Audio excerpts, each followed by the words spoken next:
ఇవాళ కూడా కొంత పార్లమెంట్ సభ్యులు కూడా కలిపి ఇవాళ ప్రకటించడం జరుగుతుంది. పార్టీని తీసుకున్న నిర్ణయం మా ముఖ్యమంత్రి గారు జగన్మోహన్ రెడ్డి తీసుకున్న నిర్ణయం ప్రకారము ఇది ప్రకటిస్తున్నాం. శ్రీకాకుళం ఎంపీగా పేరాడ తిలక్ ఇప్పుడు ప్రస్తుతం జడ్పీటీసీగా ఉన్నారు. వారు తిలక్ బీసీ వర్గానికి చేస్తున్నారు. బీసీ వర్గానికి చెందిన కళింగ కార్పొరేషన్ చైర్మన్ కూడా వీరు. వారు దీనికి శ్రీకాకుళం ఎంపీ స్థానానికి పోటీ చేస్తున్నారు. Kalinga corporation chairman BC category.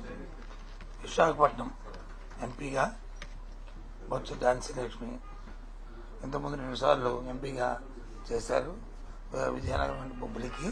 ఇప్పుడు విశాఖపట్నం ఎంపీగా అభ్యర్థిగా ఎంపిక చేయడం జరిగింది. ఏలూరు ఎంపీ కారుమూరి సునీల్ కుమార్ యాదవ్. కారుమూరి సునీల్ కుమార్ వారు ఒక బీసీ కులానికి చెందిన వ్యక్తి, యాదవ్ కులానికి చెందిన వ్యక్తి. వారు విద్యావంతుడు. అతన్ని ఎంపిక చేయడం జరిగింది. విజయవాడ ఎంపీ కేశినేని నాని అందరికీ సుపరిచితే. ఎక్స్ఎంపీగా విజయవాడలో ఉన్న వ్యక్తి. వీరిని ఎంపిక చేయడం జరిగింది, అభ్యర్థిగా నిర్ణయించడం జరిగింది. కర్నూలు ఎంపీగా గుమ్మలూరు జయరాం ప్రస్తుతం కేబినెట్ లో మంత్రిగా ఉన్న వ్యక్తి, అలాగే బలహీన వర్గాలకు చెందిన వ్యక్తి. వారిని ఎంపీ అభ్యర్థిగా కర్నూలు ఎంపీ స్థానాన్ని నిర్ణయించడం జరిగింది. తిరుపతి ఎంపీగా కోనేటి ఆదిమూలం కోనేటి ఆదిమూలం వారు ఇప్పుడు ప్రస్తుతం శాసనసభ్యుడిగా ఉన్నారు. ఆయన్ని సచివాలయ శాసనసభ్యుడిగా ఉన్నాడు. వారిని అక్కడ ఎంపీ స్థానానికి ఆయన అభ్యర్థిగా నిర్ణయించడం జరిగింది. అలాగే ఇచ్చాపురం ప్రియా విజయ బలహీన వర్గాలకి చెందిన వ్యక్తి. ఈరోజు ప్రస్తుతం జడ్పీ చైర్మన్ గా ఇచ్చాపురం శ్రీకాకుళం జిల్లాలో ఉన్నారు. వారిని శ్రీమతి ప్రియా విజయ్ గారిని వారిని అభ్యర్థిగా నిర్ణయించడం జరిగింది. టెక్కలి దువ్వాడ శ్రీనివాస్ బలహీన వర్గాలకు చెందిన వ్యక్తి, ప్రస్తుతం శాసనమండలి సభ్యుడిగా ఉన్నాడు. వారిని అక్కడ శాసనసభ స్థానానికి నిర్ణయించడం జరిగింది. ఇచ్చాపురం మనం శ్రీమతి విజయాన్ని అభ్యర్థిగా నిర్ణయించాము. అక్కడ జడ్పీ చైర్మన్ కాబట్టి ఆ జడ్పీ చైర్మన్ స్థానాన్ని ఉప్పాడ నారాయణమ్మ బలహీన వర్గాలకు చెందిన వ్యక్తిని వారిని ఆ స్థానానికి వారిని కేటాయించడం జరిగింది. రెడ్డిగా సమాజ వర్గానికి చెందిన ఆవిడ వారిని స్త్రీని స్థానానికి వారికి ఎంపిక జరిగింది. శ్రీకాకుళం జడ్పీ చైర్పర్సన్ ఉన్న శ్రీమతి ప్రియా విజయ ఇచ్చాపురం క్యాండిడేట్. ఆ స్థానం జడ్పీ చైర్మన్ స్థానానికి వచ్చి ఉప్పాడ నారాయణమ్మ రెడ్డిగా సామాజిక వర్గానికి చెందిన వారిని దానికి పెట్టడం జరిగింది. టెక్కలకు వచ్చి దువ్వాడ శ్రీనివాస్ అభ్యర్థిగా నిర్ణయించాం. ఎమ్మెల్సీగా ఉన్న వ్యక్తిని చంద్రపూడి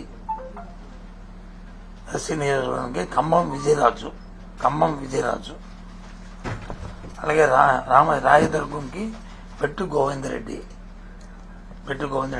అని ఇప్పుడు ప్రస్తుతం ఏపీఎస్సీ చైర్మన్ గా ఉన్నారు. వారిని మాజీ శాసనసభ్యుడు వారిని గోవిందరెడ్డిని అభ్యర్థిగా నిర్ణయించడం జరిగింది. దర్శి బూచేపల్లి శివప్రసాద్ రెడ్డి ఆయన కూడా మాజీ శాసనసభ్యుడు. వారు తల్లిగారు కూడా ఇప్పుడు జిల్లా చైర్మన్ గా అక్కడ ప్రకాశం జిల్లాలో చైర్మన్ గా కూడా ఉన్నారు. వారిని అక్కడ అభ్యర్థిగా నిర్ణయించడం జరిగింది. పోతులపట్టు మూతిరేవుల సునీల్ కుమార్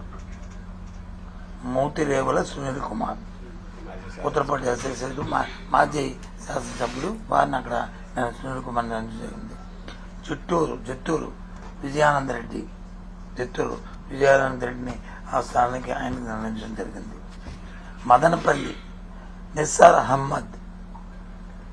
అహ్మద్ మైనార్టీ వర్గానికి చెందిన వ్యక్తి నిస్సార్ అహ్మద్ ని అక్కడ అభ్యర్థిగా నిర్ణయించడం జరిగింది.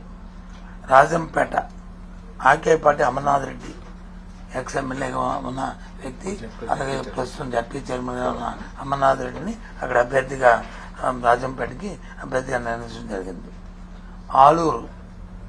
ఆలూరు భూసేన విరూపాక్షి 15 వర్గాలు చెందిన వ్యక్తి అక్కడ స్థానిక జడ్పీటీసీ అతన్ని అభ్యర్థిగా నిర్ణయించడం జరిగింది ఆ నియోజకవర్గంలో.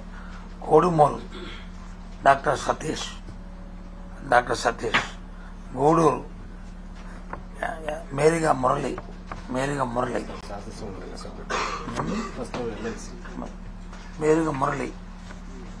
ప్రస్తుతం శాసనమండలి సభ్యుడిగా ఉన్నారు. మేరిగా మురళి ఆయన్ని అభ్యర్థిగా నిర్ణయించడం జరిగింది. సత్యవేడు మధ్యల గురుమూర్తి, డాక్టర్ గురుమూర్తి ఇప్పుడు ప్రస్తుతం తిరుపతి ఎంపీగా ఉన్న ఆయన్ని అక్కడ సత్యవేడికి ఎస్ఐ స్థానానికి ఆయన్ని వచ్చి ఎమ్మెల్యేగా అభ్యర్థిగా నిర్ణయించడం జరిగింది. ఎమ్మెల్యే శాసనసభ స్థానానికి. పెనుమలూరు ప్రస్తుతం జోగి రమేష్ ప్రస్తుతం కేబినెట్ లో మంత్రిగా ఉన్నారు. ఆయన వచ్చి పెనుమలూరు స్థానానికి శాసనసభ అభ్యర్థిగా ఆయన నిర్ణయించడం జరిగింది.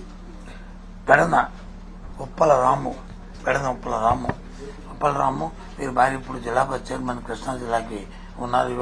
ఇప్పుడున్నారు. ఈ ఉప్పల రాముని అక్కడ పెడనకు వచ్చి అభ్యర్థిగా నిర్వహించింది. ఆయన కూడా బలహీన వర్గాలకి చెందిన వ్యక్తే. ఇది ఈరోజు ఇవాళ 21 స్థానాలు అంటే 6 ఎంపీ స్థానాలని అలాగే 15 ఎమ్మెల్యే స్థానాలు కలిపి 21 ఇవాళ ప్రకటించడం జరిగింది. ఈ విషయాన్ని మీ ద్వారా మరి అందరికీ తెలియజేస్తున్నాము. రేపు రాబోయే ఎన్నికల్లో వీరు పార్లమెంట్కి శాసనసభకి అభ్యర్థిగా ఉంటారు.